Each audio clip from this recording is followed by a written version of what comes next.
উনি বেশ বেশ সপ্রতিভ, আমার বেশ ভালো লাগলো এবং বেশ প্রম্পট। মানে অনেক কিছু নলেজ আপনি রেখেছেন, বাট আরও বেশ কিছু নলেজ কিন্তু আপনাকে গ্যাদার করতে হবে। ভয়ে সব ভুলে যাচ্ছে, কিছু জায়গায় কিছু লেকিংস তো আছে, সেগুলো অ্যাটলিস্ট নিজের স্টেট সম্পর্কে, নিজের জেলা সম্পর্কে। আপনি দার্জিলিং থেকে যেহেতু আসছেন, দার্জিলিং জেলা, তার সাব ডিভিশন কটা, ওখানে কটা লেডি মানে মহিলা চালিত থানা রয়েছে? একটাই আছে। সেই থানার তাহলে হেড কে আছেন, কি র্যাঙ্ক তার, তিনি ওসি না আইসি?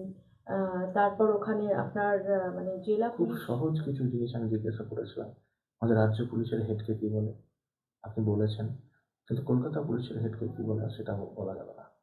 স্যার উনি কে আছেন সেটা জানি, কিন্তু শুধু জানলে হবে না। আসলে স্যার এটাকে ডিজি বলে আর ওটাকে সিপি বলে, সিপি কমিশনার অফ পুলিশ। আচ্ছা তা এগুলো তো জানতে হবে। তারপর আমি এসিপি জিজ্ঞাসা করলাম, এগুলো খুব সহজ জিনিস। তাহলে এই তথ্যগুলো, এই ইনফরমেশনগুলো আপনার কাছে থাকা চাই আগামী দিন। এটা না জানার কিছু নয়, মানে এটা যে আপনার দুর্বলতা তা নয়, এটা আপনি পড়েননি বা আপনি জানার চেষ্টা করেননি তাই আপনি বলতে পারছেন না, এটা আপনার দুর্বলতা কিন্তু নয়। বেশ, ম্যাডাম খুব সুন্দর আপনাকে গাইড করে দিয়েছেন কোথায় কোথায় পড়বেন।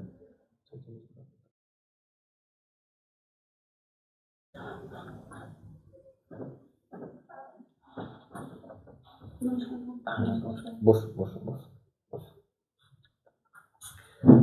বলুন আপনার সম্পর্কে, আপনার সম্পর্কে বলুন। স্যার আমার নাম সঙ্গীতা রায়, আমি দার্জিলিং জেলার মাটিগাড়া থানার অন্তর্গত অমরপল্লী গ্রাম থেকে আসছি। আমি স্যার 2009 এবং 2011 সালে যথাক্রমে মাধ্যমিক এবং উচ্চ মাধ্যমিক পাশ করি এবং 2014 সালে শিক্ষাবিজ্ঞান বিষয়ে স্নাতক হই। স্যার খালি সময়ে আমার ডায়েরি লিখতে আমার ভালো লাগে, আর বর্তমানে স্যার একটি আমি বেসরকারি সংস্থাতে হাউসকিপিংয়ে কাজ করি। বাহ, ভেরি গুড ভেরি গুড। আচ্ছা, আপনি শিক্ষা বিজ্ঞান নিয়ে পড়াশোনা করে আপনি পুলিশে আসতে চাইছেন? স্যার যখন আমি শিক্ষাবিজ্ঞান নিয়ে পড়েছিলাম তখন এটা ছিল না যে আমি পুলিশ হবো, ওটা একটা ছিল পড়াশোনা ভালো লাগতো, পরিবারও বলছে যে গ্রাজুয়েশনটা কমপ্লিট করে নে। কিন্তু স্যার এখন আমি যখন দেখি যে সব লেডি কনস্টেবলদের দেখি, তখন একটা ওই ভালো লাগে স্যার যে আমিও একদিন ওই জায়গায় গিয়ে দাঁড়াবো। এছাড়া স্যার এই জবটার মধ্যে নিজেকে পদোন্নতি করার একটা আলাদা সুযোগ আছে, ঘোরারও একটা জায়গা আছে স্যার, তো আমার ঘুরতেও বেশ ভালো লাগে, তো সেই জন্য স্যার। আচ্ছা, আপনি এই যে আপনার শিক্ষা বিজ্ঞান এডুকেশন সাবজেক্ট, রাইট? তো এই সাবজেক্টটা আপনার পুলিশে আসাতে বাধা সৃষ্টি করবে না আপনার অনেক বেনিফিট দেবে?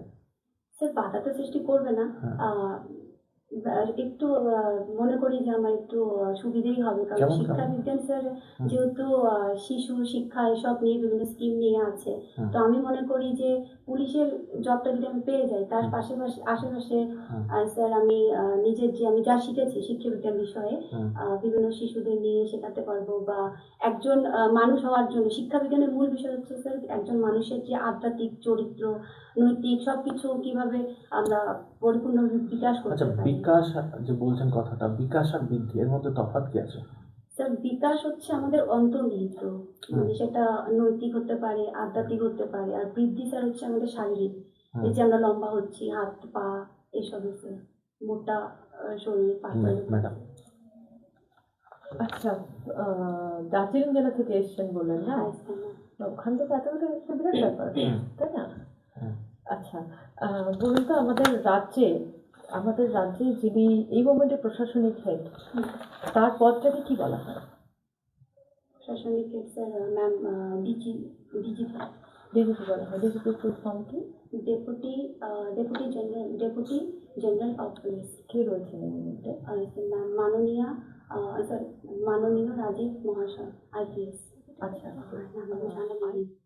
WBPS আর IPS এর তফাৎ কি? WBPS আর IPS লেখা থাকে তো কাজেতে? এই দুটো ডেজিগনেশন একই না আলাদা? আলাদা না। আইপিএস ইউপিএসসি যে আমাদের এক্সাম আছে সেটা ক্লিয়ার করে আসতে হয়, আর WBCS আমাদের যে স্টেট। WBPS আচ্ছা আচ্ছা, এসিপি ফুল ফর্ম কি? ACP assistant commissioner of police. আর DSP full form? DSP deputy DSP sir. আচ্ছা, রাজ্য পুলিশের যিনি হেড হন তাকে কি বলে? Sir DG. আর যিনি কলকাতা পুলিশের হেড হন তাকে কি বলে? রাজ্য পুলিশ আর কলকাতা পুলিশের মধ্যে ফারাক কি আছে? স্যার আমি যতদূর জানি সেরকম কিছু পার্থক্য নেই, শুধু কলকাতা পুলিশে যারা আছেন তাদের কলকাতাতেই থাকতে হয়, রাজ্য পুলিশে বিভিন্ন জায়গায় ওদের সার্ভিস দিতে হবে, করতে হবে। আচ্ছা, চার্জশিট আর সাপ্লিমেন্টারি চার্জশিট এই দুটোর মধ্যে তফাৎ কি? জানেন? আচ্ছা আচ্ছা, মহিলা পুলিশের আমাদের সমাজের কি গুরুত্ব আছে? স্যার সমাজে যদি কোনো মহিলার সম্পর্কিত কোনো অপরাধ হয়ে থাকে, হুম, সেক্ষেত্রে একজন মহিলা পুলিশই দরকার। হুম, সেই অপরাধীকে ধরার, তদন্ত করার বা তাকে থানাতে নিয়ে আসা, হুম। এসব কিছু। এছাড়াও স্যার মহিলা সম্পর্কিত, শিশু সম্পর্কিত বিভিন্ন সংবেদনশীল বিষয়, যে অভিযোগ মামলা, সেসব কিছুতেও স্যার মহিলা পুলিশ দরকার। আচ্ছা, আপনি দেখলেন আপনার কোনো নিকট আত্মীয় আপনার কোনো অন্যায় করেছে, হুম, তো সেখানে আপনার দেখা গেল সেখানে একটা তদারকি করতে হলো, হ্যাঁ, তো সেই সময় আপনার ভূমিকাটা কি হবে?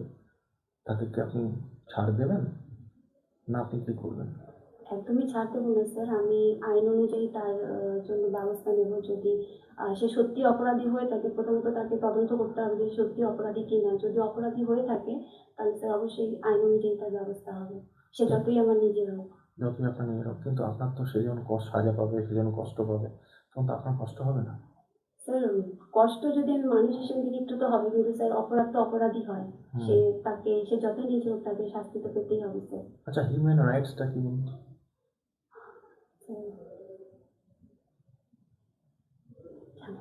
জানেন? চলো। ধন্যবাদ। হুম, আমি বেশ বেশ সপ্রতিভ, আমার বেশ ভালো লাগলো হুম, হুম। এবং বেশ প্রম্পট, মানে অনেক কিছু নলেজ আপনি রেখেছেন, বাট আরো বেশ কিছু নলেজ কিন্তু আপনাকে গ্যাদার করতে হবে। মানে ভয়ে সব গুলিয়ে যাচ্ছে। কিছু জায়গায় কিছু লেকিংস তো আছে, হ্যাঁ। সেগুলো অ্যাটলিস্ট নিজের স্টেট সম্পর্কে, নিজের জেলা সম্পর্কে, আপনি দার্জিলিং থেকে যেহেতু আসছেন, দার্জিলিং জেলা, তার সাব ডিভিশন, কটা ওখানে কটা লেডি মানে মহিলা চালিত থানা রয়েছে? একটাই আছে। একটাই আছে। আচ্ছা। সেই থানার তাহলে হেড কে আছেন? হ্যাঁ। কি র্যাঙ্কটা, তিনি ওসি না আইসি? তারপর ওখানে আপনার মানে জেলা পুলিশ কতগুলো রয়েছে দার্জিলিংয়ে? নিজের বিয়েটা সম্পর্কে একটু ভালো করে জেনে রাখবেন, প্লাস তার সাথে আমাদের রাজ্য সম্পর্কে কি সাব ডিভিশন, টোটাল থানার সংখ্যা কত, এগুলো যেরকম জানবেন, তার সাথে বিভিন্ন অ্যাপ্লিকেশনসগুলো, ডিজিপি, ডিআইজি, কোথাকার হেড কে কে রয়েছেন, পার্সনসদের নাম, অ্যাপ্লিকেশনসগুলোর ফুল ফর্ম, হ্যাঁ, এইসব ইনফরমেশনসগুলো একটু গ্যাদার করবেন। আচ্ছা, সঙ্গীতা, আপনার পুলিশ হওয়ার জন্য অনেক কোয়ালিটি আপনার ভালো আছে। হুম, একদম সেই আমি বলে থাকি যে স্ট্রং ক্যান্ডিডেট, আপনি স্ট্রং ক্যান্ডিডেট, ঠিক আছে? তো শুরু থেকেই যদি বলি, আপনি শুরু থেকেই ঠিকঠাকভাবে এসে আপনি আমাদের সঙ্গে ইন্ট্রোডাকশন করেছেন এবং আনসার দেওয়ার যে কৌশল, সেটাও খুব ভালো লেগেছে। তবে পুলিশ রিগার্ডিং এখনও নলেজ আপনাকে গেইন করতে হবে। খুব সহজ কিছু জিনিস আমি জিজ্ঞাসা করেছিলাম, আমাদের রাজ্য পুলিশের হেডকে কী বলে, আপনি বলেছেন, কিন্তু কলকাতা পুলিশের হেডকে কী বলে সেটা বলা যাবে না। স্যার উনি কে আছেন সেটা জানি, কিন্তু শুধু head কে জানলে কি হবে না। বলে? আসলে স্যার আমার এটাকে ডিজি বলে আর ওটাকে সিপি বলে। CP, commissioner of police. আচ্ছা স্যার। তা এগুলো তো জানতে হবে।